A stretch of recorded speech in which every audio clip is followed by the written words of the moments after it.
बाबरी मस्जिद और राम मंदिर मामला, मेरे साथ इस वक्त इस पूरे मामले पर बात करने के लिए मौजूद हैं जस्टिस मार्कंडे काटजू साहब। जैसा कि आपने देखा होगा, आज बाबरी मस्जिद और राम मंदिर मामले की सुनवाई कोर्ट में होनी थी और आज केंद्र सरकार भी सुप्रीम कोर्ट में जा कूदी है, एक याचिका दायर कर दी है जिसमें ये कहा गया है कि 67 एकड़ जो ज़मीन है गैर विवादित ज़मीन, उसको कुल मामले के जो मूल मालिकीन हैं उनको दे दिया जाए। क्या कहना चाहेंगे जस्टिस साहब इस पर? देखिए, पहले तो मैं ये कहना चाहता हूँ कि ये राम मंदिर इशू कोई इशू ही नहीं है। ये सब एक पॉलिटिक्स है और कुछ नहीं। मैं होता जज तो मैं तो पिटिशन हाई कोर्ट में ही फेंक देता कि ये सब पॉलिटिक्स है, कुछ नहीं। It is all nonsense. समस्या देश के सामने है, रोज़गार की समस्या है, गरीबी की समस्या है, ये हेल्थ केयर प्रॉब्लम्स हैं, मेल न्यूट्रिशन, एजुकेशन, ये प्रॉब्लम नहीं है। ये तो डाइवर्ट करना जनता का पूरा अटेंशन डाइवर्ट कर देना रियल इश्यूज से टुवर्ड नॉन इशू। कोई इशू ही नहीं है राम मंदिर, बिला वजह हल्ला और ये सब वोट बैंक का किस्सा है, वोट के लिए है पूरा। तो ये हम इशू ही नहीं मानते हैं उसको। क्या वजह है कि राम मंदिर और बाबरी मस्जिद का पूरा मामला सिर्फ इलेक्शन से पहले ही उठ के सामने आता है, जैसा कि अब तक देखा जाता रहा है?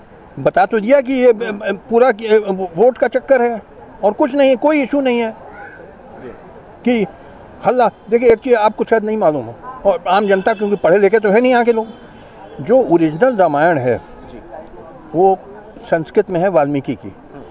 उसमें राम भगवान नहीं है, वो एक राजकुमार थे, बाद में राजा हो गए।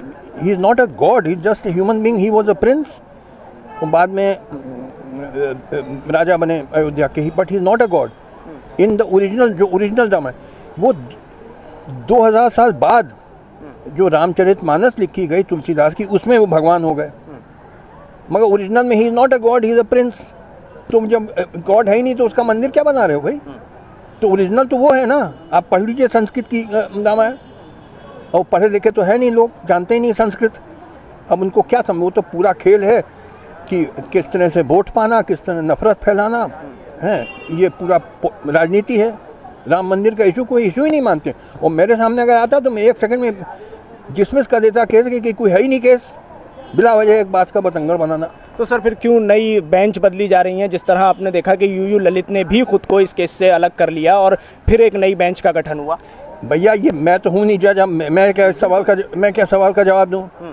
मेरे सामने, मैंने आपको बता दिया, मेरे सामने केस आता तो 1 सेकंड में डिसमिस कर देता कि कोई है ही नहीं केस, ये है ही नहीं कोई इशू, ये तो पॉलिटिक्स है और कुछ नहीं है, वोट बैंक पॉलिटिक्स। मगर मैं तो नहीं, ना चीफ जस्टिस ऑफ इंडिया हूँ, ना सुप्रीम कोर्ट। अब मैं इस सवाल का आपका क्या जवाब दूँ? एक सवाल और यहाँ बड़ा खड़ा होता है। आपने इस वक्त बात की पॉलिटिक्स की और वोट की, तो सवाल यहाँ ये है कि वोट और पॉलिटिक्स मामला आस्था से जुड़ा है, दोनों पक्षों की, मुसलमानों की भी और हिंदुओं की भी। तो हिंदू कहते हैं कि ये मामला हमारी आस्था से जुड़ा है और सारा मीडिया इस वक्त एक ही पक्ष दिखा रहा है। जैसा कि आपने भी देखा होगा कि राम मंदिर का ही मामला है, बाबरी मस्जिद कहने को तैयार नहीं है मीडिया। अरे भाई, ये मीडिया को मालूम है, संस्कृत में पढ़ा है, जो ओरिजिनल रामायण है पढ़ा भी है मीडिया ने। माफ़ करिएगा, आपके ज़्यादातर मीडिया वाले भी गधे हैं। किसी ने पढ़ा है जो ओरिजिनल रामायण है वाल्मीकि की? उसमें राम है ही नहीं, भगवान इंसान है। तो इंसान की क्या आप मंदिर बना रहे हैं भाई बिला वजह? इन्हें जब आप पढ़े लिखे तो लोग हैं नहीं, आपके माफ़ करिए, ज़्यादातर 1-2 को छोड़ के मीडिया वाले पढ़े लिखे तो है नहीं। तो अब उनसे हम क्या जवाब दें उनकी बातों का? कोई मुद्दा ही नहीं है। राम मंदिर कोई आस्था से पागलों जैसे बात कर रहे हो, दुनिया हंस रही है तुम पर, तुम गाय को देवता मानते हो। अभी मैं 6 महीने अमेरिका रह के आया हूँ, जून से दिसंबर तक अमेरिका में मैं था।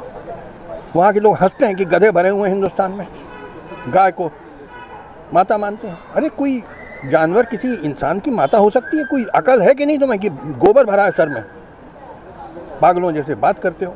जी हाँ, आपके पिछले इंटरव्यू में कुछ सवाल हमारे रह गए थे वक्त की कमी की वजह से, जिन्हें हम अब पूरा करना चाहते हैं। और जो हमारे नाजरीन हैं, जो हमारा ये चैनल देखते हैं, जो व्यूवर्स हैं, वो भी चाहते हैं कि आपसे आगे के लिए भी इस चीज़ से फ़ायदा उठाया जाए। तो क्या कहना चाहेंगे? एक सवाल हमारा ये रह गया था कि आपका क्या मानना है देश के लिए कि किस तरह का माहौल, आप कह रहे थे कि एक तरह का माहौल आने वाला है, मुसलमानों के लिए बेहद ख़राब ज़माना आने वाला है।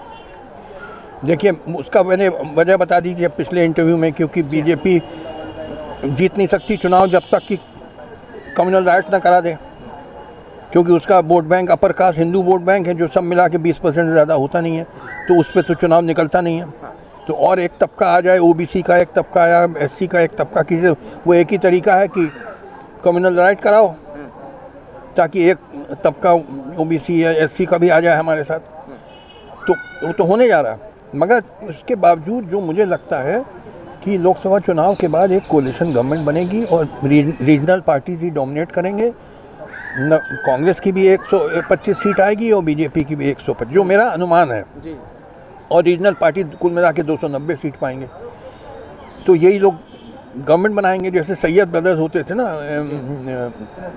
औरंगजेब की डेथ के बाद, वो किंग मेकर होते, वही बादशाह बनाते थे, मुगल बादशाह वो बनाते थे। तो कोलिशन गवर्नमेंट बनेगी और कोलिशन गवर्नमेंट के जो ये मेंबर्स होंगे ये सब आपस में लड़ेंगे। ये सब सांप बिच्छू गोजर हैं, इनमें कोई देश से प्रेम तो है नहीं। तो पहले तो झगड़ा होगा, ल्यूक्रेटिव पोर्टफोलियो किसको मिले, फाइनेंस मिनिस्ट्री किसको मिले, क्योंकि पैसा इनको तो माल चाहिए, देश से तो कोई प्रेम है नहीं। तो झगड़े होंगे और बड़ा बुरा ज़माना आ रहा है। और सारी अब पार्टियां एक हो गई हैं, इस वक्त गठबंधन देखने को मिल रहा है।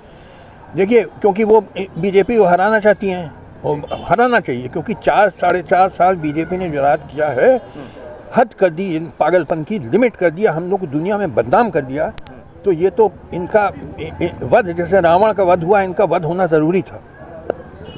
तो ये गठबंधन का मैं सपोर्ट करता हूँ। अच्छा, ये रावण का वध हो, हद कर दी, दुनिया में हम लोग की नाक कटा दी, बदनाम कर दिया कि कैसे लोग हैं यहाँ की लिंचिंग कर रहे हैं कि मुसलमान को पकड़ के गाय काट रहा है उसको लिंच कर दिया। ये सब हरकतें हुई, हेट स्पीचेज, तो क्या क्या गजब नहीं हुआ। तो इनका तो वध होना बहुत ज़रूरी था।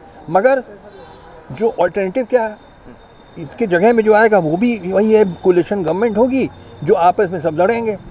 जैसे इमरजेंसी के बाद वो जनता पार्टी गवर्नमेंट हुई थी, वो सब आपस में लड़ते रहे। तो कोई मतलब ये, मैं तो देखिए, एक तो मेरा मानना बिल्कुल है, ये पार्लियामेंट्री डेमोक्रेसी हिंदुस्तान के लिए सूटेड नहीं है। क्योंकि पार्लियामेंट्री डेमोक्रेसी का क्या मतलब, इसका मतलब हिंदुस्तान में जात कास्ट और कम्युनल वोट बैंक। तो कास्टिज्म और कम्युनलिज्म तो फ्यूडल फोर्सेस हैं, सामंती शक्तियाँ, इनका तो विनाश होना ज़रूरी है, तभी देश तरक्की कर सकता है। मगर पार्लियामेंट्री डेमोक्रेसी इनको और स्थायी करता है और परपेचुएट करता है। तो कैसे देश तरक्की करेगा पार्लियामेंट्री डेमोक्रेसी? देखिए, चीन में कोई पार्लियामेंट्री डेमोक्रेसी नहीं है, वो सीधे बढ़ते जा रहे हैं, आगे बढ़ते जा, बड़ी 5-6 गुना आगे चला गया चीन आपसे जी। ये नॉनसेंस नहीं है, क्योंकि आम आदमी तो कास्टिज्म और कम्युनलिज्म तो भरा हुआ है। 90% इंसान इंडिया में उसमें कास्टिज्म और कम्युनलिज्म है। तो ये इसको तो डिस्ट्रॉय करना, मगर आपकी पार्लियामेंट्री डेमोक्रेसी इसको और बढ़ावा देती है, क्योंकि वो कास्ट और रिलीजन के बेसिस पे चलती है आपकी डेमोक्रेसी। वोट बैंक्स होते हैं, भेड़ बकरी जैसे लोग वोट देते हैं, कास्ट और कम्युनलिज्म। हमें तो देखिए, वोट देने जाता नहीं हूँ, मैं कभी नहीं जाऊँगा, इस पागलपन में मैं शिरकत नहीं करूँगा। क्योंकि अब क्या मेरे वोट का मतलब है, वहाँ 1 लाख यादव वोट पड़ गए, 1 लाख मुस्लिम वोट पड़ गए, 1 लाख जाट वोट पड़ गए, 1 लाख हरिजन वोट पड़ गए। तो मैंने कहा, भैया नमस्ते, थैंक यू, मैं अपने घर में ठीक हूँ, मुझे वोट नहीं दे, इस पागलपन में शिरकत नहीं करना मुझे। तो क्या लगता है सर, आपने जिस तरह कहा कि ये गठबंधन जो हुआ है इसको आप सपोर्ट करते हैं, लेकिन सर एक तरफ ये भी देखने को मिलता है कि देश के लिए कोई पार्टी देश को आगे बढ़ाने की बात क्यों नहीं करती नजर आती? कभी राम मंदिर का मामला, कभी बाबरी मस्जिद का मामला, लिंचिंग होती है। अरे भाई, आपको मैंने कह दिया कि देश की सभी पार्टी इक्का दुक्का इंसानों को छोड़ के सब ठग हैं, डकैत हैं, लुच्चे लफंगे, लूटर्स, गैंगस्टर्स, डिसीवर्स, जिनको देश से कोई प्रेम नहीं है। सब पार्टियों का मैं कह रहा हूँ, सिर्फ बीजेपी का नहीं कह रहा हूँ, सभी पार्टियों का यही हाल है। कांग्रेस भी, अरे कांग्रेस भी, सब। कांग्रेस ने लूटा 50 साल इस देश को। ठग हैं, ठग डकैत, और ठग डकैत तो बहुत छोटे लोग हैं इनके सामने, ये बहुत बड़े ठग हैं, बहुत बड़े डकैत हैं। लूट लिया हिंदुस्तान को इन लोगों ने। तो लिहाजा यहाँ तो कुछ किस्म की क्रांति आ रही है। अब क्या होगा उसका रूप मैं ये नहीं बता सकता हूँ, मगर ये पार्लियामेंट्री डेमोक्रेसी सिस्टम नहीं चल सकता, क्योंकि इसका मतलब है कास्टिज्म और कम्युनलिज्म को बढ़ावा देना। इसी पे चलती है पूरी पॉलिटिक्स। तो आपने देखा इस तरह पूरे मामले पर हमने राम मंदिर और बाबरी मस्जिद के पूरे मामले पर जस्टिस मार्कंडे काटजू से बात की, जिनका साफ तौर पर ये कहना है कि बाबरी मस्जिद और राम मंदिर कोई इशू ही नहीं है। दिल्ली से कैमरा पर्सन नाजिम अली के साथ न्यूज़ मैक्स के लिए साहिल नकवी।